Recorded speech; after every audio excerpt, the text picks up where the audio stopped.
So the other day I did a thing.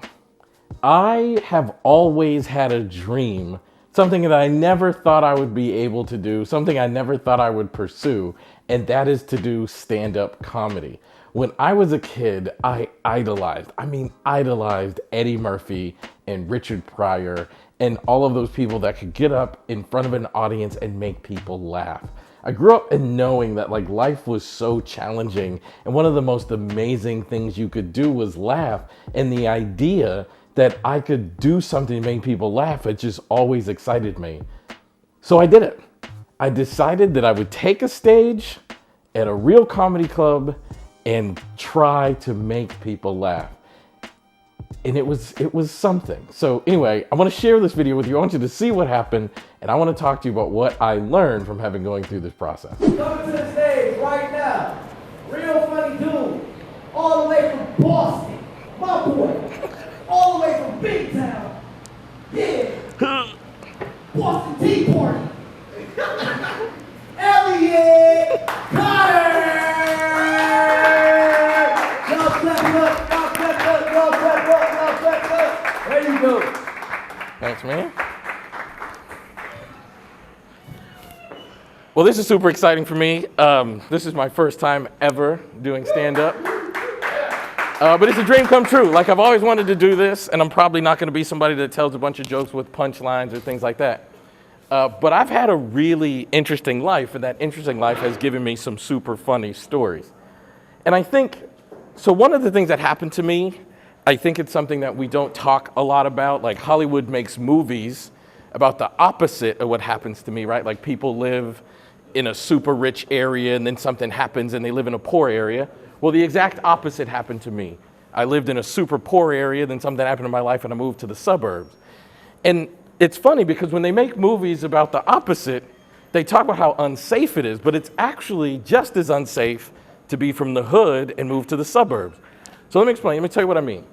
When you're growing up as a kid, one of the ways that you learn is by copying people older than you, right? So when I was a kid, I used to want extra ice cream, and I would watch my older cousins, and I would watch how they talked to my grandmother, and they were super Grandma, can I have another scoop of ice cream? And they would say, yes. And they would say yes, ma'am, and no, ma'am. And I would copy that, and I would be okay, so if I want super ice cream, more ice cream, be super kind and say yes, ma'am, and no, ma'am, and I'll get more ice cream. So you learn to just emulate what you see. Another thing that happened, true story, growing up in the hood, I went to sleep over my friend's house, and we were laying in his bedroom. He had 2 twin beds in his room. And at night, we heard gunshots, pop, pop, pop. And I look over at my boy, and he just rolled over and rolled onto the floor. So I was like, ooh, roll over, roll onto the floor. That's how you stay safe in the hood. Now, later on, my dad gets this cool job, and we move to the suburbs in Massachusetts. And whenever you're black from the hood and you move to the suburbs, like Lawrenceville, you learn, there's a moment where you realize you're black. Because when you're in an environment where everybody looks like you don't really, there's no reason to think about race. So I moved to the suburbs, this place called Franklin, Massachusetts. I'm gonna tell you how I learned that I was black, and I learned that moving to the suburbs is just as unsafe. So I met this friend. I moved to the suburbs on middle school, and I met this friend named Eric. And we got a report card. Now, my dad was my parents from the west side of Chicago, so that's where I was born, and that's where I spent the early years. And my dad, he was a spanker. My dad was a punisher. And we got a report card, and my report card wasn't don't get spanked quality. And I was with my boy Eric, and we were walking home from school, this guy I just met, and I asked him how his report card was, and Eric said, I got diff. I'm telling you, I'm not making this up. It literally said, I said, Eric, how's your report card? He said, I got diff. I said, what is diff? And he said, I got a D and all Fs. And I was like, man, your dad gonna whoop your ass. If I came home with a D and all Fs, my father would put me under the house. So we're walking to his house. Now, Eric was this super spoiled rich kid. His parents turned his basement into his own personal apartment. So we get to his house, and the whole time in my head, I'm like, when your parents come home, they're gonna whoop your ass for real. But he comes, he's like, let's play Sega, and we're playing video games, and the whole time I'm sweating. When your parents come home, they're gonna whoop your ass. And his mom comes home, And I can hear her walking down the steps to his basement apartment. And she turns the corner and she says, Eric, did you get your report card? And I know, I'm 100% sure I'm about to watch a murder. I know it. And Eric turns to her and he says, no joke, no lies, this is exactly what he said. He said, Melissa, yes, I got my report card, and you better not tell Dad. And I was like, shit, like that's not how, okay, let me see what happens. Because I just knew his mom was gonna whoop his ass. And she took the report card, she saw his D and all Fs, and she said, well, next time do better and I won't tell Dad. And then she turned around and walked away. And I was like, wow. So I got to bring my report card home today. And I learned that if you watch other people and you emulate what they do, you can get their results.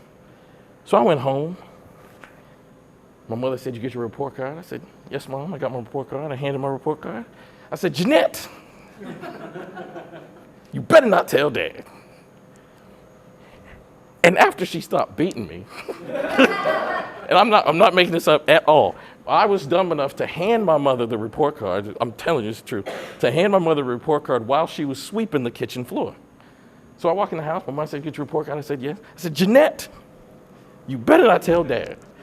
She hit me with the stick end of the broom so many times, I'm like getting rain blows upon running into my bedroom. She comes in the room and she says, now you're gonna get it twice when your dad get home.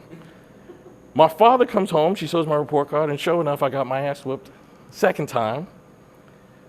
But that was the day, I still remember that day, that was the day I learned that black people, we can't emulate white parents because it's not the same. It's just not the same. So, that was my first stand-up routine, and y'all laughed. Thank you. So what did I learn? Well, I learned that it's a lot harder than it looks. You have to be prepared, and just like everything else, it's a skill that you have to hone. Now, that was my very first time, and there are lots of things I'm already excited about because I want to do it again, and there's lots of things that I already know I want to do differently, and it's a skill, and you have to practice it. But the other thing I learned is it's always worthwhile to pursue your dreams because it was fun, and it was fulfilling, and it was exciting. And I want to live a life that is fun, fulfilling, and exciting. And in order to do that, you have to take chances. You have to take risks. You have to make yourself vulnerable. And you have to pursue those childhood dreams that are a part of you because that's what actually makes life worth living. So pursue your dreams. Take chances. Take risks. Do the things that cause you fear.